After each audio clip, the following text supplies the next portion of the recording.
الحمد لله رب العالمين الذي أنعم علينا بنعمة الإسلام والإيمان. أشهد أن لا إله إلا الله وحده لا شريك له، وأشهد أن محمدا عبده ورسوله لا نبي بعده. اللهم صل وسلم وبارك على هذا النبي الكريم وعلى آله وأصحابه أجمعين. أما بعد فيا عباد الله، أوصيكم ونفسي بتقوى الله وطاعته لعلكم تفلحون. فيا أيها الحاضرون اتقوا الله حق تقاته ولا تموتن إلا وأنتم مسلمون.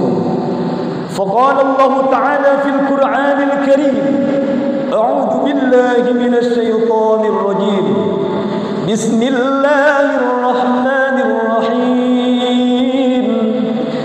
يا أيها الذين آمنوا اتقوا الله حق تقاته ولا تموتن إلا وأنتم مسلمون.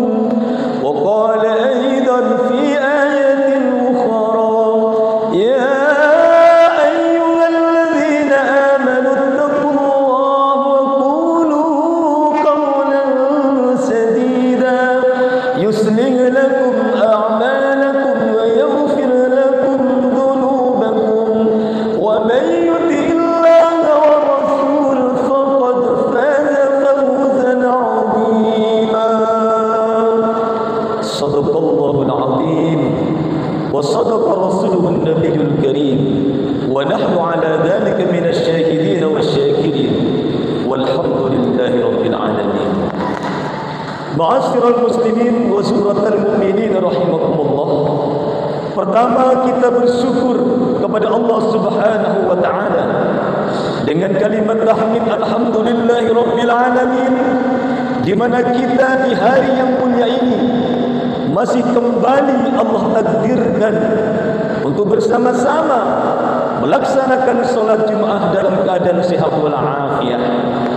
Sebagai bentuk syukur kita kepada Allah Subhanahu wa taala, mari kita selalu berusaha untuk meningkatkan kualitas keimanan serta ketakwaan kita kepada Allah dengan cara imtisalul awamirillah wajtinabun nawahi. Kita selalu berusaha untuk melaksanakan apa yang telah Allah perintahkan dan berusaha selalu untuk meninggalkan apa yang Allah larang. Dengan demikian kita akan mencapai predikat takwa yang sebenarnya kepada Allah Subhanahu wa taala, sehingga kita nantinya tergolong orang yang sa'idun fid dunya wa sa'idun fil akhirah, bahagia di dunia dan selamat di akhirat nanti. Amin Allahumma amin. Ma'asyiral muslimin wa sunnatal mu'minin rahimakumullah. Kemudian kita berselawat kepada Rasulullah Muhammad sallallahu alaihi wasallam dengan ungkapan Allahumma salli ala sayyidina Muhammad wa ala ali sayyidina Muhammad. Besar harapan kita semua nantinya kelak di yaumil qiyamah mendapat syafaat dari baginda Rasulullah Muhammad sallallahu alaihi wasallam. Karena dengan syafaat satu-satunya kita semua kelak mendapat syafaat pertolongan dari baginda Rasul Muhammad sallallahu alaihi wasallam. Bahkan kalau kita di dunia merasa gelisah, ingin bahagia, perbanyak selawat. Ingin sukses, baca selawat. Punya masalah, baca selawat. Insyaallah dengan selawat itu kita yang belum bahagia akan dibahagiakan oleh Allah Subhanahu wa taala. Yang belum sukses, Allah sukseskan. Dan insyaallah di dunia bahagia dan akhirat mencapai surga Allah Subhanahu wa taala. Sebagaimana Nabiullah Khidir alaihissalam mengatakan, Sa'altu katsirun minal awliya, kata Nabiullah Khidir, Saya begitu banyak bertanya kepada para wali-walinya Allah. Faqultu hal hunaka amalun yukhrijul 'abda min diwanis saqawah ila diwanis sa'adah? Apakah ada, kata Nabi Khidir kepada para aulia itu, suatu amalan yang mampu merubah seseorang yang susah menjadi bahagia, seseorang hamba yang nasibnya kurang baik dijadikan baik oleh Allah?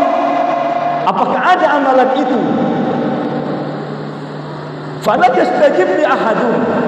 Ternyata semua aulia Allah itu tak mampu menjawab kepada Nabi Khidir. Hatta sa'altu Rasulullah Muhammad sallallahu alaihi wasallam.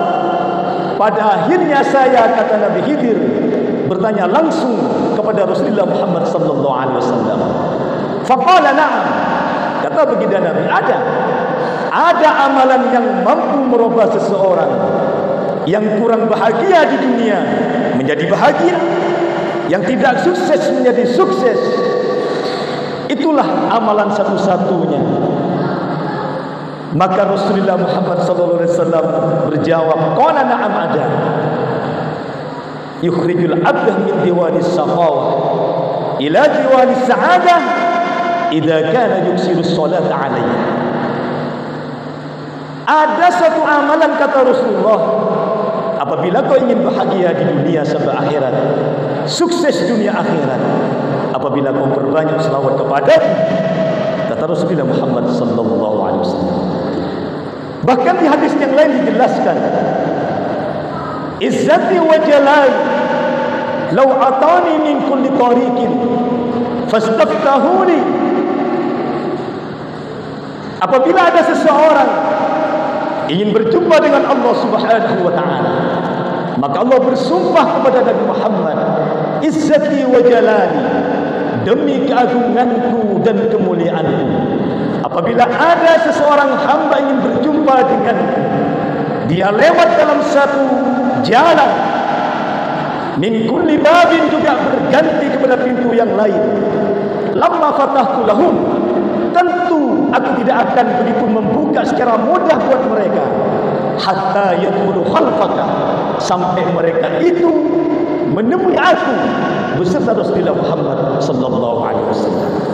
Secara kesimpulan, Nabi Muhammad sallallahu alaihi wasallam adalah penyebab pembuka sesuatu yang terkunci. Itulah Rasulullah Muhammad sallallahu alaihi wasallam. Ma'asyiral muslimin wa subhatal mu'minin rahimakumullah. Dan yang jelas di hari Jumat ini, mari kita perbanyak berselawat kepada Rasulullah Muhammad sallallahu alaihi wasallam. Yang jelas kita beri keyakinan kepada Allah, kelak kita mendapat syafaat pertolongan dari baginda Rasulullah Muhammad sallallahu alaihi wasallam. Ma'asyiral muslimin wa subhatal mu'minin rahimakumullah. Ada sebuah nasihat di dalam suatu kitab karangan Al-Imam Muhammad An-Nawawi Al-Bantani Al-Jawi. Di dalamnya dikatakan, wakila inna syahwata, sesungguhnya syahwat, nafsu amarah, tasirul muluka abidan, dapat merubah seseorang yang mulia, abidan, menjadi orang yang hina. Saya ulangi, inna syahwata tasirul muluka abidan, sesungguhnya nafsu amarah yang selalu mendorong kita kepada jurang lembah kehinaan dan durhaka kepada Allah. Apabila nafsu amarah ini telah menguasai jiwa kita, maka tasirul muluka abidan, seseorang raja bisa menjadi seorang hamba, seorang yang mulia bisa menjadi seorang yang hina apabila nafsu amarah itu telah menguasai jiwa kita. Wasabr, adapun sifat sabar, yusayyir abidan mulukan, akan mampu menjadikan seorang hamba menjadi orang yang terhormat seperti raja. Ala tarani ala Yusuf wa Sulaikha, tidakkah kita telah mendengar kisah Nabi Yusuf alaihissalam dan Sulaikha? Nabi Yusuf semenjak kecil telah dizalimi oleh saudara-saudaranya, bahkan dibuang ke dalam sumur tua. Dia dizalimi oleh saudaranya karena merasa Nabi Yusuf mendapat kasih sayang yang berlebih daripada saudara yang lain. Nabi Yusuf bersabar. Kemudian suatu ketika, singkat cerita, Nabi Yusuf ditemukan oleh seorang saudagar yang sedang lewat di antara sumur itu.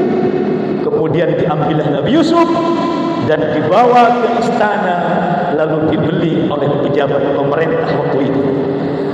Tak lama kemudian tumbuh dewasa Nabi Yusuf. Parasnya yang tampan begitu menggoda Sulaikha, sehingga suatu ketika Sulaikha berniat untuk mengajak berzina, dan itu dilarang oleh Allah Subhanahu wa taala. Nabi Yusuf alaihissalam bersabar atas semua ini. Kemudian karena Nabi Yusuf tidak berhasil dibujuknya, maka difitnah Nabi Yusuf seolah-olah Nabi Yusuf ingin memperkosa Sulaikha, sehingga Nabi Yusuf dipenjara oleh pemerintah waktu itu. Sehingga dengan kesabarannya, Nabi Yusuf pada suatu akhir cerita ini dijadikan seorang pejabat di istana itu karena hasil kesabarannya.